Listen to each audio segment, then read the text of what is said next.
नमस्कार विद्यार्थी मित्रांनो, सगळेजण पेपर देऊन आलेले असाल आणि आता वाट बघायची आहे ती म्हणजे आपल्याला उत्तरपत्रिका येण्याची। पण त्या अगोदर आजचा पेपर कसा गेलेला आहे, काय करायला पाहिजे होतं, या संदर्भामध्ये आपण घेऊन आलो आहोत तुमच्या समोर उत्तर सूची की आजचा जो काही पेपर गेलेला आहे ना, त्या पेपरची उत्तर सूची, काय उत्तरं तुम्ही लिहिलेली आहेत, काय लिहायला पाहिजे होती, या संदर्भाची एक चर्चा। जर या चॅनलवर नवीन असाल तर या चॅनलला नक्की सबस्क्राइब करून ठेवा। व्हिडिओ जर आवडला तर लाईक करा, मित्रमंडळींमध्ये शेअर सुद्धा करा। चला, आजचा पेपर हा जो काही पेपर होता, अशा प्रकारचा पेपर आज तुम्ही दिलेला पेपर आहे जवाहर नवोदय विद्यालयाचा। या सगळ्या सूचना तुम्ही तिथे पेपरला असताना वाचलेल्या आहेत। हा पेपर तुमच्या सोबत आहे। बघा, माझ्या समोर जो सेट सी आहे हा सेट सी आहे। तर या सेट सी नुसार आपल्याला काय करावं लागणार आहे की प्रश्न जे आहेत ते थोडेसे मॅच करावे लागणार आहेत। तुमचा कदाचित सेट ए असू शकतो, सेट बी असू शकतो, डी असू शकतो। माझ्या समोर जो पेपर घेतलेला आहे तो सेट सी चा पेपर आहे, हे काळजीपूर्वक लक्षात घ्या। सेट सी मध्ये पहिला जो काही प्रश्न होता तो अशा स्वरूपाचा होता। भाग असेच असणार आहेत, फक्त प्रश्न क्रमांक थोडेफार इकडे तिकडे होऊ शकतात, याची काळजी घ्या। आणि ज्या आकृत्या आहेत तीच आकृती आपल्या पेपरमध्ये बघा आणि आपण तोच पर्याय योग्य केलेला आहे का तेही बघा। बघा, भाग 1 मध्ये आपल्याला 1 ते 4 प्रश्न, जसे की मागे आपण व्हिडिओमध्ये पाहिलं होतं पेपरला जाता जाता, यामध्ये सगळं बघितलेलं होतं। अशा प्रकारे एबीसीडी ज्या आहेत ते वेगवेगळ्या आकृत्या दिलेल्या आहेत आणि या आकृत्या कोणत्या तरी बाबतीत समान आहेत आणि एक आकृती मात्र निराळी म्हणजे वेगळी आहे, ती आकृती आपल्याला शोधायची असते। तर ती आकृती कोणती बघा, या वर्तुळाचे अर्धे भाग, त्रिकोणाचे अर्धे भाग, याचे अर्धे भाग नाही, म्हणून याचं अचूक उत्तर आहे पर्याय क्रमांक सी। पहिल्याचं अचूक उत्तर पर्याय क्रमांक सी आहे। बघा, प्रश्न क्रमांक 2 हा खूप मुलांना कन्फ्यूज करण्यासारखा प्रश्न आहे। पण बघा बरं, इथे जी काही आकृती दाखवलेली आहे ही आकृती सेम टू सेम तुम्हाला दिसते, पण मात्र यामध्ये बाजूवरती बाजूवरती बाजूवरती बाजूवरती इथे बाजूवरती जी काही ही रेषा आहे ना, ही चिपकलेली दिसत नाहीये, बाजूवरती चिपकलेली दिसत नाहीये, म्हणून त्याचं जे काही योग्य उत्तर आहे ते पर्याय क्रमांक सी होणार आहे। त्यानंतर हे तुम्हाला सगळ्याच मुलांना जमलं असेल की यातील वेगळी आकृती कोणती आहे। इथे 90 अंशाचा कोन होतो, तसाच इथेही 90 अंशाचा कोन होतो, इथेही 90 अंशाचा कोन होतो, इथे 90 अंशाचा कोन होत नाही, म्हणून पर्याय डी त्यातील योग्य उत्तर होणार आहे। त्यानंतर हे सगळं तुम्हाला माहिती होतं, या आरशातल्या प्रतिमा सारखी प्रतिमा आहे बेटा, ही आरशातल्या प्रतिमेसारखी आहे, ही आरशातल्या प्रतिमेसारखी आहे, पण मात्र यस जो आहे तो कसा आहे, वेगळा होणार आहे। चला पुढे जाऊयात, म्हणजे जास्त वेळ यात जायला नको। बघा, आता या दुसऱ्या भागामध्ये आपल्याला काय विचारलेलं होतं, तंतोतंत जुळणारी या आकृतीसारखीच आकृती पुढे कुठे आहे का, तर बघा ती पर्याय क्रमांक बी मध्ये तुम्हाला आढळून येते। आला लक्षात? त्यानंतर प्रश्न क्रमांक 6 क्वेश्चन सेट सी सुरू आहे बरोबर, त्यामध्ये प्रश्न क्रमांक 6 या आकृती सारखीच आकृती पर्याय क्रमांक बी ची आकृती होती, अचूक केलं असेल तुम्ही हे। प्रश्न क्रमांक 7 जो आहे, या प्रश्न क्रमांक 7ची अचूक आकृती बघा पर्याय क्रमांक सी। त्यानंतर प्रश्न क्रमांक 8 याची अचूक आकृती कोणती आहे, तर याची ही पर्याय क्रमांक सी आहे। येतंय लक्षात? या पद्धतीने पेपर तुमचा होता। 8च्या 8 तुमचे प्रश्न बरोबर इथे आले असते। जायचंय पुढे, चला पुढे जाऊया। बघा, पुढे काय प्रश्न विचारलेला आहे, आता यामध्ये आपल्याला भाग पूर्ण करायचा असतो। या संदर्भात तुम्हाला व्यवस्थितपणाने त्याच व्हिडिओमध्ये मार्गदर्शन केलं होतं की याचे 1, 2, 3 आणि 4 भाग करायचे असतात। बऱ्याच मुलांनी त्यावेळेला कमेंट केल्या होत्या की सर हाच पेपर असाच उद्या येणार आहे का, तेच प्रश्न नसतात येत विद्यार्थी मित्रांनो, तशा स्वरूपाचे प्रश्न येत असतात। ज्या मुलांनी थोडाफार अभ्यास केलेला होता त्या मुलांचे आज मला फोनही आले की सर तुमच्या व्हिडिओचा खूप सारा फायदा झाला आणि निश्चितच या मुलांचा नक्कीच नंबर लागेल यात शंका नाहीये। पण काही मुलांना वाटतं की हेच प्रश्न येणार आहेत, अशा स्वरूपाचे प्रश्न येत असतात। आलं लक्षात? बघा, त्यानंतर इथे आपल्याला जो काही चौथा भाग आहे तो पूर्ण करायचा होता। चौथा भाग कसा जुळेल, म्हणजे ही याची आरशातील प्रतिमा दिसते, या पद्धतीने इथे तुम्हाला जी आकृती आहे ती आकृती होताना दिसेल, म्हणजे इथे हा गोल असेल। कुठे आहे तो, पर्याय क्रमांक डी मध्ये आहे। येतंय लक्षात? त्यानंतर इथे काय भाग जुळेल, तर इथे बघा हा भाग जुळणार आहे, यावरच लक्षात येतं, या कोपऱ्यामध्ये या पद्धतीचं असणार आहे, या कोपऱ्यामध्ये असणारी ही एकच आकृती आहे. त्यानंतर क्वेश्चन क्रमांक 11, जे काही चौरस जुळवायचे होते, एक फरशी तयार होईल असं आपण समजूयात. काय होणार आहे? पर्याय क्रमांक बी याचं अचूक उत्तर आहे. आलं लक्षात? बघा, जर व्हिडिओ फास्ट वाटत असेल पॉज करून करून तुमची उत्तरं चेक करून घ्या. व्हिडिओ थांबवा आणि उत्तरं व्यवस्थित चेक करून घ्या. बघा, यामध्ये काय होणार आहे? योग्य उत्तर पर्याय क्रमांक सी हे याचं योग्य उत्तर होणार आहे. येतंय लक्षात? या पद्धतीने सोडवणं गरजेचं आहे. या पद्धतीने सोडवणं गरजेचं होतं. बघा, इथपर्यंत तुमचे प्रश्न बरोबर आलेलेच असतील. बुद्धिमत्तेचे प्रश्न अतिशय सोपे होते. एक प्रश्न आहे त्यात थोडंसं कन्फ्युजन आहे पुढे, त्यावर तुम्ही आक्षेप सुद्धा घेऊ शकता. तो प्रश्न सांगणार आहे मी तुम्हाला. बघा, प्रश्न क्रमांक 13 ते 16 साठी या सूचना काळजीपूर्वक वाचणं गरजेच्या होत्या की या पद्धतीनं मालिका पूर्ण झाली पाहिजे. शेवटचं चौथा पर्याय म्हणजे चौथी जी काही बाजू आहे इथे काय येईल हे विचारलेलं आहे त्यांनी. बघा बरं काय येणार आहे? पुढे पुढे सरकताना जातोय, बाण पुढे सरकताना जातोय, याचा अर्थ हा बाण इथे पुढे जाणार आहे. कुठे जाणार आहे? तो पर्याय क्रमांक डी मध्ये जाणार आहे. कुठे जाणार आहे? पर्याय क्रमांक डी मध्ये. त्यानंतर इथे जी मालिका आहे ती कशी पूर्ण होईल? तर बघा, एकच एल सारखा आहे, वर त्रिकोण आहे, ती रेषा वाढली, पुन्हा त्रिकोण वाढला, इथे रेषा वाढलेली आहे, म्हणजे इथे फक्त रेषा वाढणार आहे. काय वाढणार आहे? रेषा इथे वाढताना दिसून येणार आहे. या पद्धतीने कुठे आहे रेषा वाढलेली? पर्याय क्रमांक बी मध्ये वाढलेली आहे. हे तुमचा अचूक आला असेल. बघा, इथे गोल आणि चौकोन होता, इथे दोन गोल झालेले आहेत, इथे दोन चौकोन झाले, म्हणजे वाढताना कोण वाढणार आहे? तर एक गोल वाढणार आहे. तीन गोल कुठे आहेत? तर तीन गोल तुम्हाला यामध्ये आढळून येतात. बघा, तीन गोल कुठे कुठे वाढलेले आहेत? यामध्ये वाढलेले आहेत आणि यामध्ये वाढलेले आहेत. पण बघा, आकृती काय होते? आकृती ज्या वेळेला ही इथे होती वर गेली पुढे आली, म्हणजे यामध्ये या कोपऱ्यामध्ये वाढणं गरजेचे आहे. या कोपऱ्यामध्ये ए आणि डी मध्ये, सी मध्ये बऱ्याच मुलांचा गोंधळ होऊ शकतो, पण मात्र ते कुठे या पद्धतीने अँटी क्लॉकवाईज फिरणं गरजेचं आहे. आलं लक्षात? बघा, यामध्ये हे तर सोपं सोपं होतं. पर्याय क्रमांक सी हे याचं अचूक उत्तर आहे. बघा, छोटा ए ला ए टच झाला, 1 ए 2 ए 3 ए, इथे 4 ए येणार आहेत. आलं लक्षात? सोपं सोपं होतं. चला पुढे जाऊयात. पुढे काय विचारलेला आहे प्रश्न? तर बघा, आपल्याला याचा संबंध याच्यासोबत लागायचा, याचा संबंध याच्यासोबत लावायचा आहे. आता बघा, याचा संबंध दोघांचा एकमेकांसोबत संबंध जर लावायचा जर असेल तर तो कसा लावता येऊ शकतो?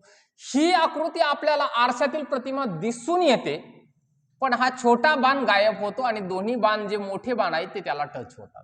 जर आपण हा विचार केला की ही आरशातील प्रतिमा आहे, तर याची सुद्धा आरशातील प्रतिमा काय तयार होईल?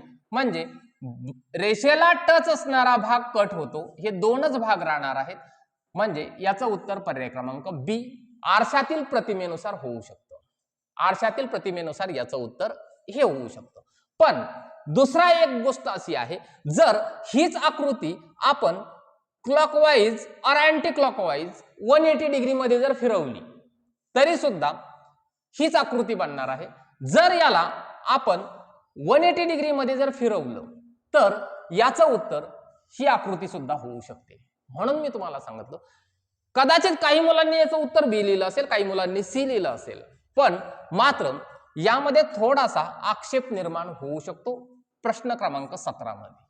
येतंय लक्षात? कारण तुम्ही मुलं आहात, कोणत्याही बाजूने विचार करू शकता. एकतर ही आरशातील प्रतिमा होऊ शकते किंवा 180 डिग्री मध्ये तुम्ही आकृती फिरवू शकता. जे हुशार ब्रिलियंट मुलं आहेत, ज्यांनी खरोखर नवोदयचा पेपर तयार केलेला आहे, म्हणजे आरशातील प्रतिमा हेही उत्तर चुकीचं नाहीये, 180 डिग्री मध्ये फिरवणं हेही उत्तर चुकीचं नाहीये. हेही उत्तर होऊ शकतं, हेही उत्तर होऊ शकतं. आलं लक्षात? या प्रश्नावर नक्कीच आक्षेप घेता येऊ शकतो. चला पुढे जाऊयात. बघा, हे तर अगदी सोपं होतं. काय सोपं होतं? तर काय होणार आहे? बाहेरची आकृती आतमध्ये, आतली आकृती बाहेर, हे असे प्रश्न आपण सगळे घेतलेले आहेत बेटा. काय येणार आहे? पर्याय क्रमांक ए.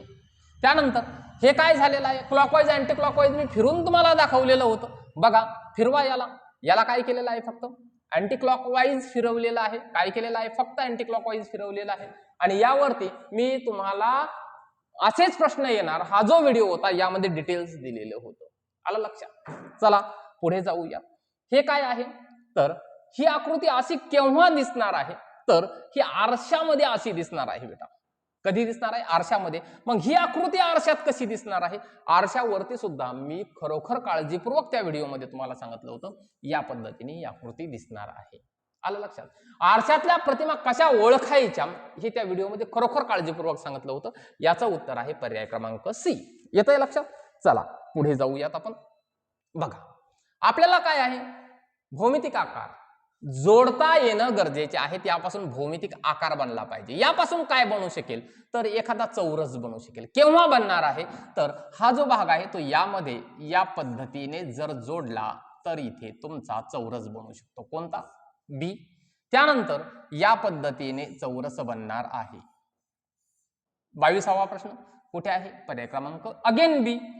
23वा प्रश्न यामध्ये बघा या पद्धतीने मी तुम्हाला पूर्ण करायला सांगितलं होतं. कुठे येते, पर्याय क्रमांक अगेन बी. बघा यामध्ये जी आकृती आहे ती कशी बसेल, तर या पद्धतीने बसेल. बघा या पद्धतीने बसेल. पर्याय क्रमांक ए.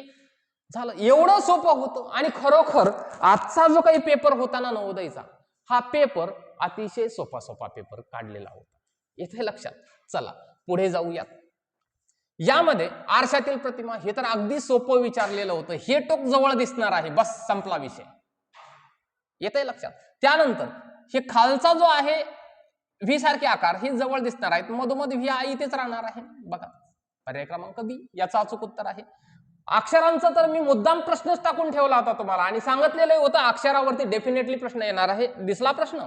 बघा पर्याय क्रमांक ए याचं अचूक उत्तर होणार आहे. आलं लक्षात? त्यानंतर बघा आरशामध्ये ही प्रतिमा कशी दिसणार आहे, तर ही रेषा अगोदर दिसणार आहे. अगोदर दिसली. पर्याय क्रमांक बी अगेन याचं उत्तर. बघा या पद्धतीने जर सोडवलं असेल तर निश्चितच बुद्धिमत्तेमध्ये चांगले गुण मिळवणं अतिशय सोपं होतं. पुढचा प्रश्नांकडे जाऊयात. 29वा प्रश्न कागदाची घडी यावर विशेष करून गोष्टी सांगितलेल्या होत्या की काय करा. हा कागद वरती दुमडला, त्यानंतर असा दुमडला, या कोपऱ्यामध्ये कट केलेला, या कोपऱ्यामध्ये कट केला म्हणजे पहिली घडी उघडली, असा उघडणार आहे, खाली उघडणार आहे. बस एवढ्यावरच उत्तर निघालं बेटा तुमचं. आणि अशाच स्वरूपाचं प्रश्न आपल्या त्या व्हिडिओत सुद्धा होता. त्यानंतर बघा त्रिकोण फोल्ड केला, त्रिकोण अगेन काय येणार आहे, इथे फुली मारलेली आहे, जस्ट लाईक इथे फुली आहे, तर ती फुली अगेन कुठे येऊ शकते, तर ती फुली इथे मारली होती, ही घडी उघडली की इथे येणार आहे. कारण हा जो कोपरा आहे तो यावर पडणार आहे, या फुलीचा आणि या कागदाचा काही संबंध येणार नाही. दोनच वेळेस तुम्हाला क्रॉस पाहिजे. दोन वेळेस क्रॉस इथे होते, इथे होते, इथे नाही, इथे नाही. पर्याय इलिमिनेट कसे करायचे हे मी तुम्हाला शिकवलेलं होतं. बघा आणि इथे त्यांनी कट मारला होता, इथे कट मारलेला आहे, याचा अर्थ इथे कट, इथे कट, या पद्धतीने पतंगाकृती तयार व्हायला होतं. म्हणून पर्याय क्रमांक बी याचं अचूक उत्तर आहे. ज्या मुलांनी या ट्रिक्स वापरलेल्या आहेत, ट्रिक्स अँड टेक्निक्स कशा वापरायच्या हेही सांगितलं होतं, त्या इथे कामाला आल्या असत्या बेटा. आला लक्षात? चला पुढे वर घडी केली, त्यानंतर अशी घडी टाकलेली आहे आणि कोपरा कापलेला. या कोपऱ्याकडे लक्ष द्या. ज्या अर्थानं हा कोपरा कापला त्या अर्थानं हाही कोपरा कट झाला, हाही कोपरा कट झाला, हाही कोपरा कट झाला. चार कोपरे कुठे कट झाले? पर्याय क्रमांक डी मध्ये कट झालेले आहेत. आतमध्ये नसतंही बघितलं तरीही चालत होतं, तरी सुद्धा बघूयात आपण. इथे जर ज्या अर्थानं कट केलं त्या अर्थाने इथे कट झालं, ही घडी इकडे उघडली तर इथे कट झालं, इथे कट झालं, आतमध्ये दोन गोल, आतमध्ये दोन गोल, चार कोपरे कट झालेले. येतंय लक्षात? चला त्यानंतर पुढे घडी आता या बाजूला घातलेली आहे. आलं लक्षात? डावीकडून उजवीकडे घातली, त्यानंतर वर घातलेली आहे आणि या कोपऱ्यामध्ये टिंब दिलेला आहे. ज्या अर्थाने या कोपऱ्यात टिंब आलेला आहे त्या अर्थानं घडी उघडली, इथे टिंब येणार आहे. त्यानंतर ही जर घडी उघडली, हे टिंब इथे होतं, इथे होतं, हे टिंब येणार कुठे आहेत? या बाजूला, या दिशेला येणार आहेत. बघा आता या टिंबांवरूनच बऱ्याचशा गोष्टी लक्षात येतात तुमच्या की पर्याय क्रमांक सी हे याचं अचूक उत्तर होतं. बघा त्यानंतर त्रिकोण, हा जो काही त्रिकोण आहे हा त्रिकोण कुठे राहणार आहे, तर या पद्धतीने या कोपऱ्यातच राहणार आहे. बघा पर्याय क्रमांक सी मध्ये जस्ट लाईक तुम्ही जर हे जरी शोधलं तरी सुद्धा तुमचं उत्तर मिळत होतं, कारण यामध्ये त्रिकोण वेगळा केलेला होता. येतंय लक्षात? अशा ट्रिक्स वापरायच्या होत्या. ज्या विद्यार्थ्यांनी पहिला व्हिडिओ काळजीपूर्वक पाहिला ना त्यांचं त्यातच काम झालं होतं बेटा. आलं लक्षात? त्यानंतर हे आकृत्या जोडा, मी तुम्हाला सांगितलं होतं मुलांना जोडाजोडी खूप आवडते, खूप आवडते. हे प्रश्न सोपे होते अतिशय. याचं उत्तर आहे 33व्याचं पर्याय क्रमांक बी. त्यानंतर याचंही उत्तर आहे पर्याय क्रमांक बी. त्यानंतर ह्या आकृत्या जोडल्या, बघा ही आकृती जोडली इथे, हे चौकोन जोडला इथे, हे त्रिकोण हा चौरस जोडला इथे, म्हणजे आयत जोडला इथे, पर्याय क्रमांक ए. या आकृत्या एकमेकांना जोडलेल्या आहेत. या आकृत्या एकमेकांना जोडल्याच्या नंतर काय तयार होऊ शकतं, तर पर्याय क्रमांक सी सारखी तयार होऊ शकते. बघा ही आकृती, हे दोन त्रिकोण, याच्या खाली ही आकृती इथे, त्रिकोण त्याच्यावरती. येतंय लक्षात? आकृत्या जोडणं अतिशय सोपे प्रश्न विचारले होते. आपण घेतले त्यापेक्षाही सोपे प्रश्न त्यांनी विचारले होते. चला पुढे जाऊयात. बघा आता काय आहे, दडलेली आकृती शोधायची. मांजर आठवतंय, लपंडाव आला लक्षात? बघा वाय सारखा भाग अशी रेषा, वाय सारखा भाग अशी रेषा झालं ये. त्यानंतर हे कुठे सापडतंय बेटा, कुठे सापडतंय? बघा सापडलं इथे, पर्याय क्रमांक बी मध्ये. झेड आणि थोडी वर रेषा, झेड आणि थोडी वर रेषा कुठे? झेड वर रेषा, पर्याय क्रमांक ए याचा अचूक उत्तर आहे. त्यानंतर या पद्धतीचा यस कुठे सापडेल? या पद्धतीचा यस कुठे सापडणार आहे? बघा सापडला इथे, पर्याय क्रमांक बी. किती सोपा पेपर विचारलेला होता. फक्त एक प्रश्न तुम्हाला त्रास देणारा होता मुलांनो, तो म्हणजे मी तुम्हाला सांगितलं की एक तर ती आरशातील प्रतिमा होऊ शकते किंवा 180 डिग्री मध्ये फिरू शकते. एकच प्रश्न थोडासा डोक्याला ताण देणारा होता आणि त्याचे दोन पर्यायही मुलं काढू शकत होते. नाहीतर सगळा पेपर अतिशय सोडवण्यासारखा सोपा होता. आलं लक्षात? चला आपल्याला पुढे जायचं आहे, गणिताचा भाग आपल्याला बघायचा. किती सोपा प्रश्न आहे, काहीच करायची गरज नव्हती. ज्या विद्यार्थ्यांना गुणाकार येतो 9999 ला 9999 गुणिले 999 हे फक्त करायचं होतं. 999 चा पाढा कोणाला येत नाही, 9नेच पाढा म्हणायचा. तुमचं अचूक उत्तर येणार होतं किती, तर 99,89,001 झालं उत्तर.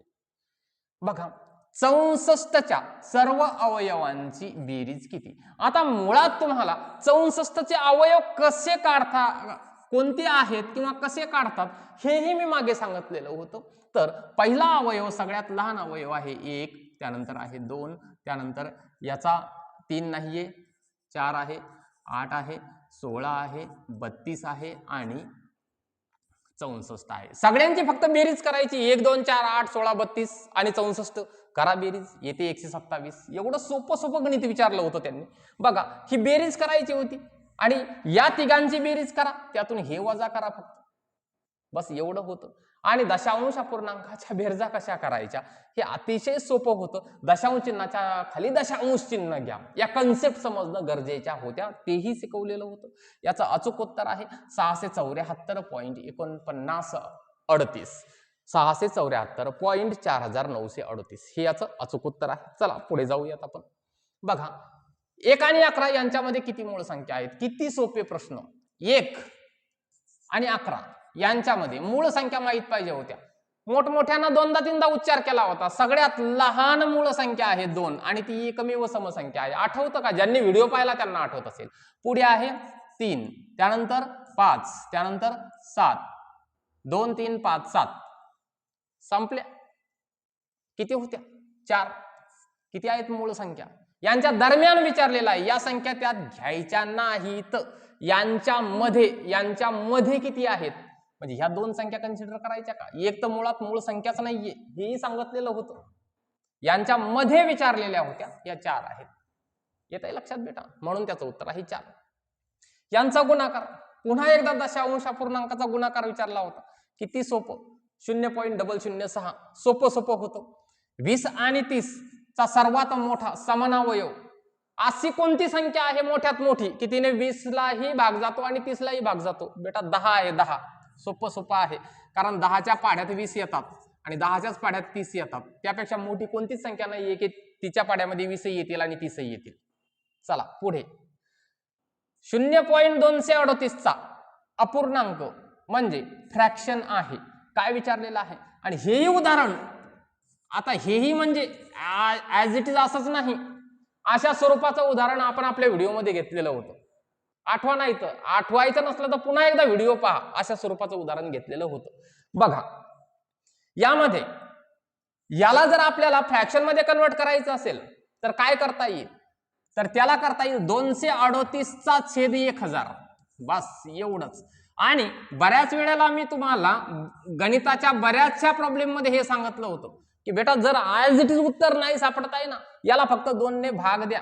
2 ने भाग दिला की याला येते 119 आणि याचे होतात 500 बेटा. 119 छेद 500 झालं उत्तर तुमचं. आलं लक्षात? म्हणजे फक्त जसं आहे तसंच आलं पाहिजे असं काही नसतं, आपल्याला वापर करावा लागतो बेटा. कळालं का? यालाच आकलन म्हणतात. आणि आकलनात्मक काही गोष्टी येणं गरजेचे असतात. तुम्ही इयत्ता 5वीला आहात म्हणून. बघा किती सोपं सोपं विचारलेलं होतं, किती सोपं सोपं. 999 छेद 1000 म्हणजे किती? जमलं की नाही? आला लक्षात? आणि हा प्रश्न आणि याच्या पाठीमागचा प्रश्न, हा प्रश्न बघा आहे की नाही, near about same to same आहेत. याचा अपूर्णांक तुम्हाला काढायला सांगितलेला होता आणि हे फक्त असं दिलं होतं. यावरून लक्षात यायला पाहिजे, याला आकलन म्हणतात बेटा. आलं लक्षात? जर आपण याला सोडवलं, हे कॅन्सलच होत आहेत, हे लक्षात येणं गरजेचं आहे. 2 म्हणजे इथं उरलंच काय, तुम्हाला फक्त एवढंच विचारलं असं म्हणायलाही हरकत नाहीये. एवढंच विचारलं होतं तुम्हाला. 2 अधिक 3/2 म्हणजे किती? आता तुम्हाला हेही सांगितलेलं होतं जर छेद समान नसेल तर याने याला फक्त गुणा, याने हे होणार आहे 4 आणि छेद झाला दोघांचा समान 2. 7/2 किती सोपं होतं? 7/2 झालं उत्तर. गणित तर अतिशय सोपं विचारलेलं होतं यावेळेस नवोदयने. आलं लक्षात? चला आता काही मुलांना इथे गडबड झाली असेल, इथे गडबड झाली असेल. या उदाहरणामध्ये 100 सेंटीमीटरचा वर्ग याला मीटर स्क्वेअर मध्ये परिवर्तित केल्यावर काय मिळेल? याचं अचूक उत्तर आहे 0.01 मीटर स्क्वेअर. आता सर म्हणाल कसं? आता हे फक्त तुम्हाला उत्तर सूची देण्याचा व्हिडिओ आहे तरी सुद्धा ऐकून घ्या, कारण या गोष्टी खरोखर कामाला येणारे असतात. 100 सेंटीमीटरचा वर्ग, सेंटीमीटरचा स्क्वेअर. आता सेंटीमीटरचा स्क्वेअर म्हटलेला आहे म्हणजे centimetre multiplied centimetre, centimetre multiplied centimetre. बघा 100ला जसं सेंटीमीटरला डिवाइड केलेलं आहे 10 सेंटीमीटर बाय 10 सेंटीमीटर म्हणजेच 100 सेंटीमीटरचा वर्ग. आणि 10 सेंटीमीटर म्हणजे किती मीटर बेटा? 0.1 मीटर.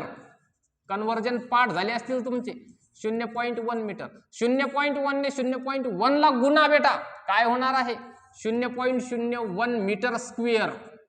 झालं उत्तर तुमचं. या पद्धतीने सोडवायचं होतं. ज्यांनी सोडवलं असेल वेलांडन. पुढे आता हे ज्या पद्धतीने हे सोडवलेलं आहे त्या पद्धतीने हेही उदाहरण त्याच आधारावर होतं. बघा बघा 0.1 मल्टिप्लाय 0.1 मल्टिप्लाय 0.1 किती येणार आहे? 0.001 झालं उत्तर तुमचं. हे तर नफा तोट्यावर तर एवढं सोपं सोपं विचारून टाकलं त्यांनी की पाहायचं कामच नाहीये. की एका दुकानदारानं 200 रुपयात एक घड्याळ विकत घेतलं आणि 40 रुपयाचा नफा घेऊन कमवलं. काहीच करायचं होतं, याची आणि 40ची बेरीज करायची होती. बस झालं उत्तर तुमचं 240. बस एवढा प्रॉफिट झाला त्याला 240चा. त्यानंतर इथेही एक फळ विक्रेता 1500 रुपयामध्ये सफरचंद विकत घेतलं आणि आणण्यासाठी खर्च आला एवढा. मग मला सांगा तुम्ही त्यांची खरेदी किंमत त्या फळ विक्रेत्याची किती झाली? काय सांगितलेलं होतं त्यामध्ये? त्याची ही खरेदी किंमत प्रत्यक्षातली खरेदी किंमत आणि त्याला वस्तू आणण्यासाठी काही खर्च लागलेला होता. हे 1600 रुपये त्याची खरेदी किंमत झाली. हे हमाली वगैरे ज्या काही गोष्टी असतात, गाडी भाडं वगैरे, ते खरेदी किंमतीतच घ्यायचं असतं बेटा. त्यानंतर आणि त्यानं केवढ्यात विकलं तर 2236. या 2236 मधून फक्त काय करायची होती? हे वजा करायचे होते. तुम्हाला त्याचा नफा मिळून जाणार होता बेटा. आला लक्षात? तुम्हाला त्याचा काय मिळणार होता? नफा. इथे हे येणार नाही. 636 रुपये, 636 रुपये नफा. हा नफा आहे त्याचा, झालेला नफा आहे त्याचा त्या दुकानदाराचा. बस झालं. फायदा म्हणजेच नफा, इथं फायदा म्हणजेच नफा. हे समानार्थी शब्द येणं गरजेचे होते, येतात तुम्हाला निश्चितच. एका पंचकोनाची विचारलेली होती. पंचकोन, पंचकोन माहीतच असेल. पंचकोन कशाला म्हणतात? की ज्याला काय असतात? 5 बाजू असतात, 5 कोन असतात. दॅट्स कॉल्ड पंचकोन. म्हणजेच एक त्याची पेरिमीटर विचारलेली होती, परिमिती विचारलेली होती. 80 सेंटीमीटर असून या चौकोनाची परिमिती 80 सेंटीमीटर होती. 80 सेंटीमीटर होती आणि त्याच्या 4 बाजूच्या लांबीची बेरीज, 4 बाजूच्याच लांबीची बेरीज 63 दिलेली होती. समजा 1 बाजू, 2 बाजू, 3 बाजू आणि 4 बाजू यांची बेरीज 63 दिलेली होती. या बाजूची लांबी किती? मग परिमिती म्हणजेच काय असतं, सगळ्या बाजूंच्या लांबींची बेरीज. 4 बाजू 5 पैकी 4 दिलेली आहेत, एक काढायची आहे. म्हणजे काय करणार, या टोटल मधून फक्त 4 बाजूंची लांबी काय करणार आहोत आपण, वजा करणार आहोत. काय येतंय उत्तर, 17 सेंटीमीटर. काय येतंय उत्तर, 17 सेंटीमीटर. कुठे आहे 17 सेंटीमीटर, 17 सेंटीमीटर. या व्हिडिओच्या माध्यमातून एक गोष्ट तुम्हाला थोडीशी आठवण करून देतो की शेवटच्या एका लेक्चरमध्ये आपल्याला एक त्रिकोण दिलेला होता आणि त्या त्रिकोणाची परिमिती विचारलेली होती. 2 बाजू दिलेल्या होत्या, आपण कर्णाचा वर्ग असं काढलं होतं. तिथे तुम्हाला कर्णाचं माप सांगितलं होतं मी, पण तिथे परिमिती होती. ती एक गोष्ट हुशार मुलांनी क्लिअर करून घेतलेली असेल की त्यावेळेला फक्त आपलं तिथं कर्णाचं माप काढून झालं होतं, बेरीज करायची बाकी राहिलेली होती. आला लक्षात, ती एक थोडीशी त्यावेळेला स्पीड मध्ये मिस्टेक झाली होती. तर ती गोष्ट फक्त हुशार मुलांनी क्लिअर केली असेल हे माझ्याही लक्षात आलेलं आहे. चला पुढे जाऊयात. त्यानंतर 55वा प्रश्न काय विचारलेला होता, अतिशय सोपा होता. या संख्येतून ही संख्या वजा करायची, त्यातून ही संख्या वजा करायची. जे काही उत्तर येईल, जे काही याचं उत्तर येईल, याचं उत्तर आणि याचं उत्तर हे सेम टू सेम आलं पाहिजे. यांचा कशासोबत गुणाकार सेम टू सेम येईल. बघा, जर समजा सोडवायचंच असेल तर सोडवूनही घेऊयात आपण, काही अडचण नाही, कारण असे उदाहरणं सोडवणं खूप काळाची गरज झालेली आहे. बघा काय आहे, 58,000 त्यानंतर 394, 58,394 ही एक संख्या दिलेली आहे बेटा. यामधून पहिले 86 वजा करा, नंतर हे 86 वजा करा. काही हुशार मुलं असंही करतील, या दोघांची बेरीज करतील, एकदाच वजा करतील, काही अडचण नाही, उत्तर चुकणार नाही. पण सोपं आपण करण्याचा प्रयत्न करूया. यामधून 86 मायनस करूया. 86 मायनस करायची म्हटलं तर इथे राहणार आहे 8, इथे होणार आहेत 14, इथे राहणार आहेत 8, इथे राहणार आहे 0, then 3, 8, then 5, then again 86 minus करा बेटा. अगेन 86 मायनस केले तर इथे राहणार आहेत 2, इथे राहणार आहेत अगेन 2, इथे राहणार आहेत 2, इथे राहणार आहेत 8, इथे राहणार आहेत 5. बघा 58,222, 58,222, 58,000 याची किंमत येते 58,222. या 86 ने यापैकी कोणत्या संख्येला गुणलं तर 58,222 येतील. तर बघा गुणाकार करून घ्या. 677, 677 ला 86 ने गुणा. किंवा दुसरी एक बाजू अशी होऊ शकते की 58,222 ला तुम्ही 86 ने भाग सुद्धा देऊ शकता. उत्तर तुमचं येणार आहे 677. हा भागाकार किंवा हा गुणाकार काही वहीवर करून घ्या, तुमचं उत्तर येणार आहे 677. बघा त्यानंतर पुढे काय म्हटलेलं आहे, पुढे असं उदाहरण विचारलेलं आहे. एक रेल्वे गाडी, एक रेल्वे आहे, दिल्लीहून जयपूरला जाण्यासाठी निघालेली आहे. कुठून निघाली, दिल्लीवरून निघाली. कुठं जायचंय, जयपूरला जायचंय. आणि ती गाडी जी आहे ती सकाळी 10:45 सुटते, म्हणजे तिथून निघते आणि संध्याकाळी 3:15 ती जयपूरला पोहोचते. प्रवासाचा कालावधी किती. आता बघा आपल्याला 12 तासी घड्याळाचं रूपांतर 24 तासी घड्याळात करता आलं पाहिजे. 3:30 3:30 म्हणजेच 15:30 हे लक्षात येणं गरजेचं आहे. त्यानंतर ती गाडी निघाली 10:45 यांची करा वजा बाकी. आता या मिनिटातून हे मिनिट जात नाही, याच्याकडून हातचे घ्यायचे.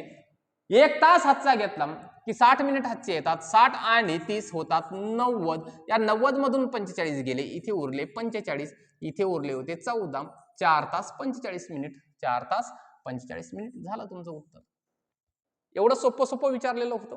बघा त्यानंतर हे उदाहरण ऍज इट इज आहे आपल्या व्हिडिओमध्ये, ऍज इट इज येतंय लक्षात. आता हे उदाहरण कसं सोडवायचं होतं हे काळजीपूर्वक लक्षात घ्या. पुन्हा एकदा, एका डब्यात 500 अंडी ठेवलेली होती. एकूण अंडी किती आहेत, एकूण किती आहेत, एकूण आहेत 500. एकूण अंडी आहेत तुमच्याकडे 500. बघा त्यापैकी 3/25 इतकी अंडी फुटलेली निघाली. या 500 पैकी 3/25 जी अंडी आहेत ती फुटलेली निघाली. यावरून हे 3/25 म्हणजे किती हे कसं काढायचं हे शिकवलं होतं तुम्हाला. फक्त आपला इथे 20 होता, इथे 25 घेतलेला आहे. बघा 25 × 25, 25 × 2 = 50, आले 20. किती झाले, 3 गुणिले, काही मुलांना असं वाटेल की आलं कुठून नेमकं, 3 गुणिले 20 60. 60 अंडी फुटलेली होती. किती अंड्यांपैकी, 500 अंड्यांपैकी. जर समजा 500 अंड्यांपैकी 60 अंडी फुटलेली होती, याचा अर्थ चांगली अंडी किती आहेत तर 440 अंडी आहेत. सध्या अंडी किती आहेत 440 अंडी फुटलेली निघाली.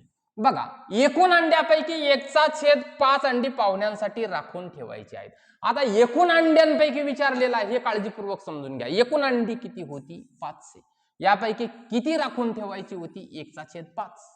येतंय लक्षात? हे ज्याच्या लक्षात आलं त्याला लगेच उत्तर आलं. बघा मग आता 1/5 म्हणजे किती 500चे 100 झालं 100. मग मला सांगा या 440 अंडी आपल्याकडे फुटल्याच्या नंतर शिल्लक होती. एवढी अंडी पाहुण्यांना राखून ठेवायची. मग 440 पैकी एवढे अंडे पाहुणे येणार आहेत त्यांना खाऊ घालायचे म्हणून राखून ठेवलेली होती. मग आपल्याला वापरण्यासाठी उरलेल्या पैकी आता किती अंडे वापरता येतील 440 मधून 100 वजा करा. काय उत्तर येणार आहे 340. झालं तुमचं उत्तर. येतंय लक्षात? चला पुढे बघा 115 कुटुंबाच्या पाहणीतून प्रत्येक कुटुंबात किती मुले आहेत याची आकडेवारी मिळून ती खालील आकृतीत दाखवण्यात आलेली आहे. आकृतीच्या आधारे शोधा की किती कुटुंबात अजिबात मुले नाहीत. मुलं नसलेली कुटुंब शोधायची आहेत. बस एवढंच करायचंय. ग्राफ जरी दिलेला असला यांनी इथं दिलेला आहे की मुलांची संख्या या याच्यात किती मुलं आहेत, एक मुलं किती कुटुंबात आहेत, 2 किती आहेत, 3 किती आहेत, 4 किती आहेत, हे सगळं दिलेलं होतं. बट यामध्ये त्या गोष्टीची 4 मुलं आहेत 5 मुलं आहेत या गोष्टीची काहीच गरज नव्हती. फक्त काय करायचं होतं की किती कुटुंब असे आहेत की त्यामध्ये मुलंच नाहीत हे शोधायचं होतं. मग आता मुळात आपल्याकडे हे जे कुटुंब आहेत किती आहेत पहिले आहेत 5 याचं काम संपलं. इथे किती आहेत 35 याचंही काम संपलं. इथे किती आहेत 30 याचंही काम संपलं. इथे किती आहेत 20. बरोबर 4च कुटुंब आहेत आपल्याकडं 4च कुटुंब आहेत. यांची करा बेटा फक्त बेरीज. किती कुटुंब होतात की ज्यामध्ये 1 2 3 काय जी मुलं असतील ती आहेत त्यांची बेरीज करा. 0 हा चाला 1 3 3 9 90 असे कुटुंब आहेत की ज्या कुटुंबामध्ये एक तरी मूल आहे असं आहे. आणि आपल्याला विचारलेलं काय आहे अजिबात मुले नाहीत. एकूण कुटुंब आहेत 115. मग आता या 90 मध्ये काहीतरी मुलं आहेत की नाही. 115 पैकी 90 अशी कुटुंब आहेत की त्यामध्ये एखादा तरी मूल आहे. करा यांची वजाबाकी म्हणजे राहिलेले कुटुंब असे असणार आहेत की त्यात एकही मूल नाहीये. बघा 5 आणि 2 25. झालं तुमचं उत्तर. कुठे आहे 25 ही आहे 25. झालं एवढंच होतं बेटा. ग्राफवर प्रश्न विचारला होता त्यांनी. एका आयताच्या सर्व आंतरकोनांची बेरीज किती. किती सोपे प्रश्न विचारले होते यांनी. आयत आहे आतमध्ये किती होईल यांची बेरीज 360. झालं उत्तर. एक संपूर्ण कोण याच्या समान असतो. बघा काय सोपे प्रश्न. शेवटच्या टप्प्यामध्ये तुम्हाला हे सांगितलेलं होतं एक संपूर्ण कोण असेल असा किती माप असतं त्याचं 360 डिग्री असतं. मग तो कोणाच्या बरोबर असेल तर 4 काटकोनाच्या बरोबर असेल. 4 गुणिले 90 किती होतात 360 होतात. झालं बेटा उत्तर तुमचं. झालं की नाही उत्तर. बघा या पद्धतीचे प्रश्न होते. त्यानंतर आपल्याला जायचंय आता मराठीकडे. मराठीचे उतारे जे होते ते मराठीचे उतारे या पद्धतीने होते. काय दिलेलं होतं उतार्यामध्ये थोडासा रेड पेन घेतो म्हणजे तुम्हाला दिसायलाही बरं होईल. बघा एक सोनमचा एक उतारा विचारलेला होता बेटा. सोनम तुमच्यासारखी एक मुलगी आहे ती गेली दुकानामध्ये. तर त्यावर आधारित प्रश्न तुम्ही उतारा वाचलेला आहे. तुमच्या समोर पेपरही आहे. फक्त उत्तर बघून घ्या. सोनम रिकामी जागा सोबत दुकानात गेली होती. कोणासोबत गेली होती बेटा वडिलांसोबत गेली होती. कोणासोबत गेली वडिलांसोबत गेली होती. सोनमने दुकानात चकचकीत रिकामी जागा सायकल पाहिली आणि आकर्षित झाली. तिचा रंग कसा होता सायकलचा लाल होता. बघा पुढचा प्रश्न असा आहे सोनमच्या आई बाबांनी या कारणास्तव तिला नवीन सायकल दिली. काय कारण होतं बेटा त्यामध्ये डायरेक्ट आपल्याला म्हटलेलं आहे तुझ्या वाढदिवसाच्या भेट म्हणून वाढदिवसाची भेट म्हणून दिलेला आहे बेटा. त्यानंतर पुढे काय आहे पुढचा प्रश्न आहे सोनमने कशा प्रकारे आनंद व्यक्त केला बेटा सायकल बघितल्याच्या नंतर. तर ती आई बाबांना बिलगली बेटा. डायरेक्ट आहे आई बाबांना बिलगून. चकित होणे म्हणजे काय हे सातत्याने मी सांगितलं होतं. एक तरी प्रश्न असा विचारलाच जातो की जो समानार्थी शब्दावरती असतो. आणि चकित होणे म्हणजे स्तिमित होणे. हे स्तिमित होणे तुम्हाला माहित असणं गरजेचं आहे. स्तिमित होणे म्हणजेच आश्चर्यचकित होणे. ज्यांनी उत्तर बरोबर लिहिलं असेल वेल अँड डन. चला पुढे जाऊया. सोनमचा उतारा झाला. पुढे आहे भीमकाय पांडा. पांडा बघितलेला आहे का तुम्ही. पांडा नावाचा एक प्राणी आहे बेटा. त्यावर आधारित हा उतारा विचारलेला होता तुमच्या. आलं लक्षात. तर पहिला प्रश्न विचारला होता, प्राणी संग्रहालयात भीमकाय पांडाचे संगोपन अवघड का ठरते?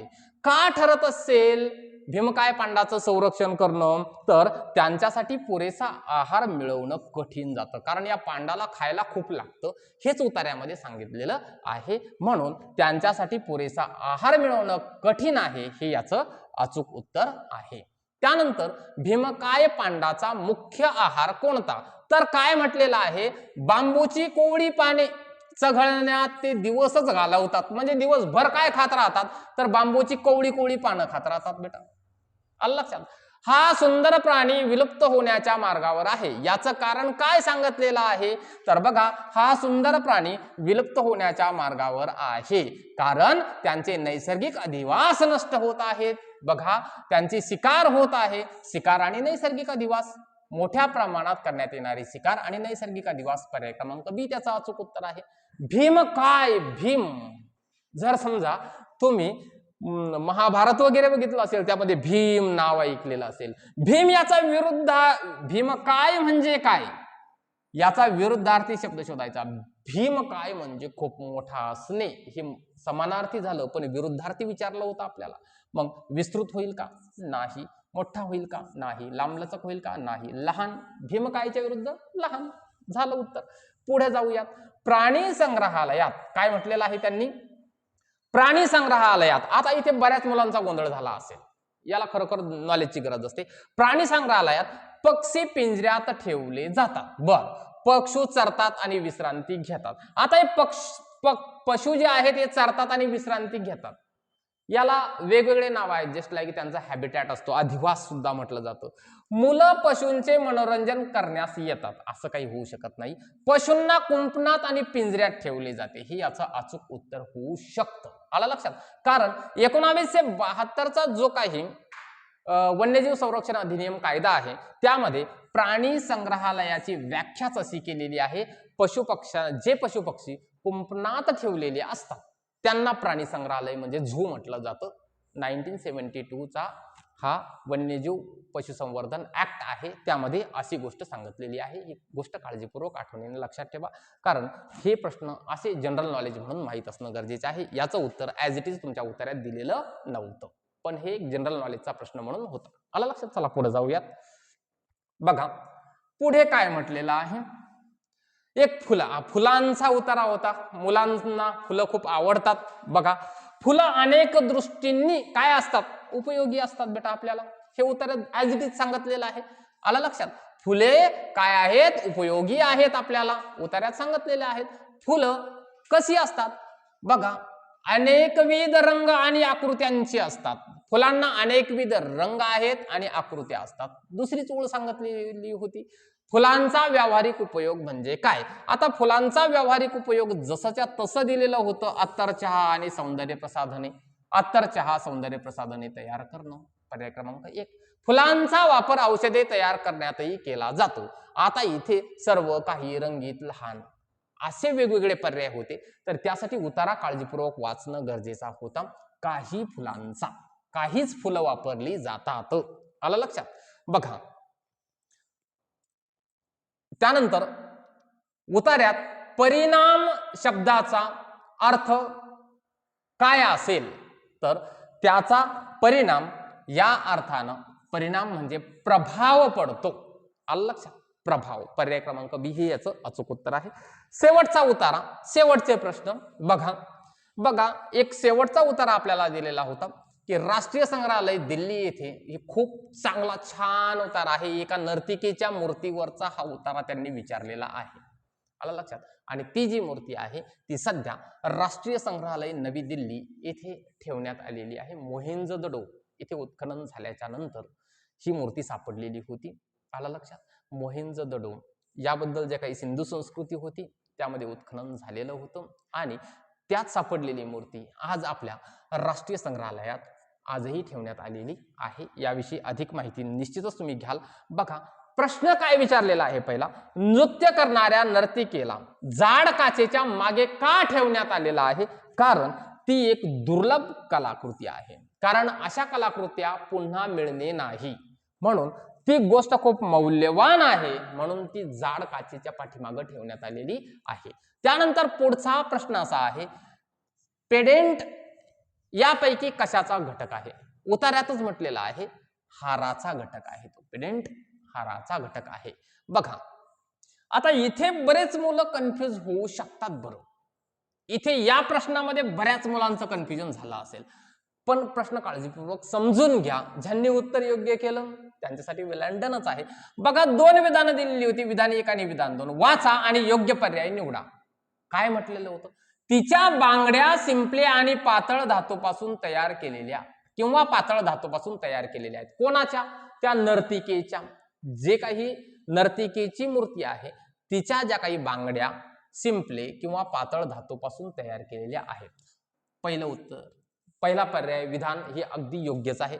तिने हस्ती दंताचा हार घातला आहे असं उतार्यात कुठं म्हटलेलं आहे का? हस्ती दंताचा हार घातलेला आहे असं उतार्यात कुठं काही म्हटलेलं आहे का? कुठंच म्हटलेलं आपल्याला दिसून येत नाही. फक्त काय म्हटलं होतं, तिच्या डाव्या हाताच्या कोपऱ्यापासून बोटापर्यंत सिंपले हस्तिदंत किंवा पातळ धातूच्या अनेक बांगड्या आहेत. बांगड्यांचा उल्लेख झाला होता. आधुनिक कलेचा नमुना म्हणून एकत्र 3 पेडेंटचा हार घातलेला आहे. तिने हस्तिदंताचा हार घातलेला आहे असं उतार्यात कुठंच म्हटलेलं नाहीये. कारण एवढंच म्हटलं, आधुनिक कलेचा नमुना म्हणून एकत्र 3 पेडेंटचा हार घातलेला आहे, एवढी गोष्ट इथं म्हटलेली होती. आता यामध्ये उतार्यावरून ऍज इट इज जर प्रश्न जर घ्यायचा म्हटलं तर बऱ्याच मुलांनी पहिलं सत्य दुसरं असत्य असं केलेलं असू शकतं. मात्र जी मूर्ती सापडलेली आहे वास्तवामध्ये मोहेंजोदडोमध्ये, यामध्ये त्या मूर्तीच्या गळ्यामध्ये असलेले जे काही हार आहेत हे हार सेलचे बनलेले आहेत, म्हणजे हस्तिदंत किंवा सेल पासून बनलेले आहेत. त्यामुळे हेही विधान योग्य होतं. एक लक्षात घ्या. त्यामुळे विधान 1 आणि 2 दोन्ही सत्य ठरतात. येथे लक्षात. त्यानंतर निडर शब्दाचा समानार्थी नसलेला शब्द, हे महत्वाचं असतं बरं. निडर म्हणजे जो घाबरत नाही तो म्हणजे निडर. मग समानार्थी कोणता नाहीये? निडर म्हणजे धाडसी, निडर म्हणजे शत्रू शूर, निडर म्हणजे पराक्रमी, आणि निडरला भित्रा हा विरुद्धार्थी शब्द तयार होईल. भित्रा म्हणजे समानार्थी कोणता नाही म्हणजे विरुद्धार्थी आहे. निडर विरुद्ध भित्रा, याचा अचूक उत्तर आहे पर्याय क्रमांक ए. त्यानंतर उतार्यातील कलाकृती या शब्दाचा अर्थ काय आहे? कलाकृती कशाला म्हणता येईल? तर माणसाने तयार केलेले कलात्मक नमुने याला आपण कलाकृती असं म्हणत असतो. माणसानं तयार केलेली होती ना ती मूर्ती. सिंधू संस्कृतीमध्ये माणसानं ही मूर्ती तयार केलेली होती. अशा प्रकारे आपण सगळे 80च्या 80 प्रश्न इथं घेतलेले आहेत. अचूकपणानं तुम्ही टीका करून घेऊ शकता. आणि हा व्हिडिओ तुम्हाला कसा वाटला हे नक्की कमेंट करून सांगायचं आहे. आणि जर समजा आता आपली नवोदयची परीक्षा झालेली आहे, जर काही विद्यार्थ्यांना शिष्यवृत्ती परीक्षेची तयारी करायची असेल तर ते या नंबरवरती नक्कीच संपर्क करू शकता. व्हिडिओ संपूर्ण बघितला याबद्दल आम्ही केके टॉप एज्युकेशन आपलं मनपूर्वक आभारी आहोत. आणि अजूनही चॅनलला सबस्क्राईब केलं नसेल तर सबस्क्राईब करून ठेवा, कारण शिक्षण इथं संपलेलं नाहीये. शिक्षणाची सुरुवात इथून झालेली आहे आणि असेच शैक्षणिक व्हिडिओ आम्ही आपल्यापर्यंत निश्चितच घेऊन येत राहणार आहोत. भेटूयात पुढच्या व्हिडिओमध्ये. तोपर्यंत धन्यवाद.